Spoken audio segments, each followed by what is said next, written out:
עכשיו כולנו אבודים! ברוכים הבאים לעוד פרק של פודקאסט העובדים הישראלי. למה לא היה פרק שבוע שעבר? וואי, זה פשוט היה מאפן שפשוט לא הצלחנו להוציא את עצמנו מהבתים ולהכריח את עצמנו להיפגש. באמת, אנחנו מצטערים, אבל יש לנו מחויבות אליכם, אבל... דברים אחרים גם קורים בחיים שלנו. כן, דאגה נשתחרר. כן, יש לי עבודה כבר. בכל מקרה, עוגיות. אז אב אטרנו, פרק 609, המשמעות בלטינית מאז ומתמיד. או משהו כזה. כן. פרק פלשבק ארוך של ריצ'רד, ראינו דבר דומה אצל דזמונד, אצל מייקל. כן. נכון? פרקי פלשבק מאוד ארוכים. בעצם מרחיבים יותר על הדמות, מוותרים על ההתרחשות על האי. זה סוג של פרק מונה אחת, מאוד מרוכז סביב הדמות, אבל זה היה מאוד מעניין.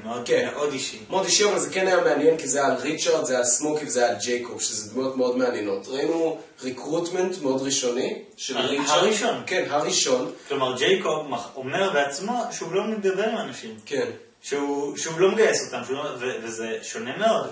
זה הפעם הראשונה שיש מישהו על האי שבאמת שני הצדדים באופן אקטיבי מנסים לגייס. כן, זה קצת מעצבן בשיחה הזו, שהוא מאוד נלהב לגבי להביא אנשים לאי, כזה, כן, אני יודע שהגעת לספינה, אני מביא אנשים לאי.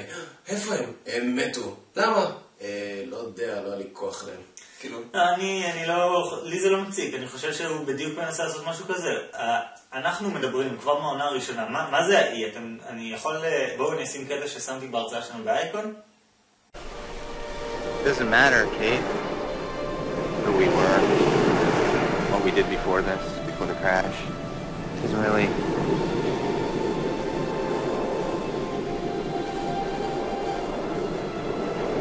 Three days ago, we all died. We should all be able to start over.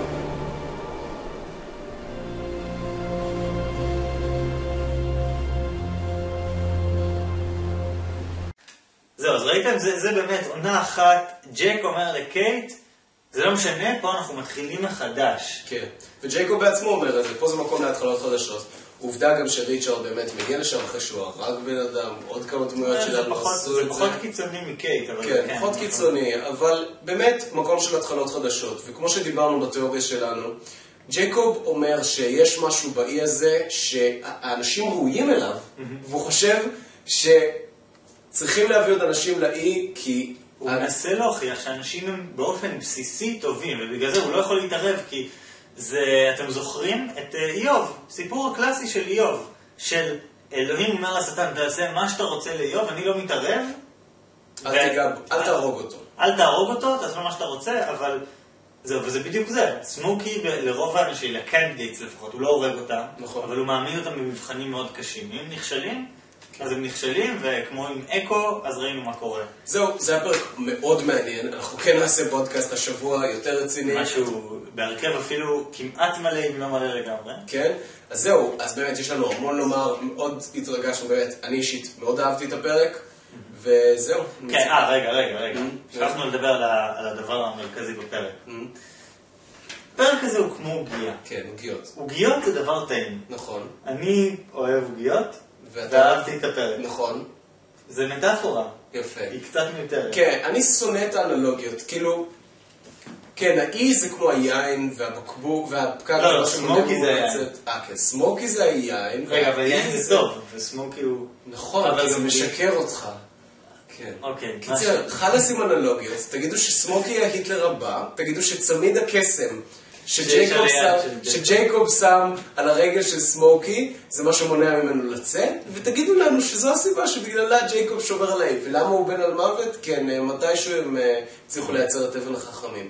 חלס עם האנלוגיות. כן, אנחנו נדון גם באנלוגיה של הפקק, ועוד משהו שאנחנו כבר אספר לכם עכשיו, אנחנו הולכים לדבר על סמוקי ומה הסיפור שלו, איך הוא התחיל ולאן הוא הגיע היום. יהיה מעניין להמשך השבוע, נתראה. אולי.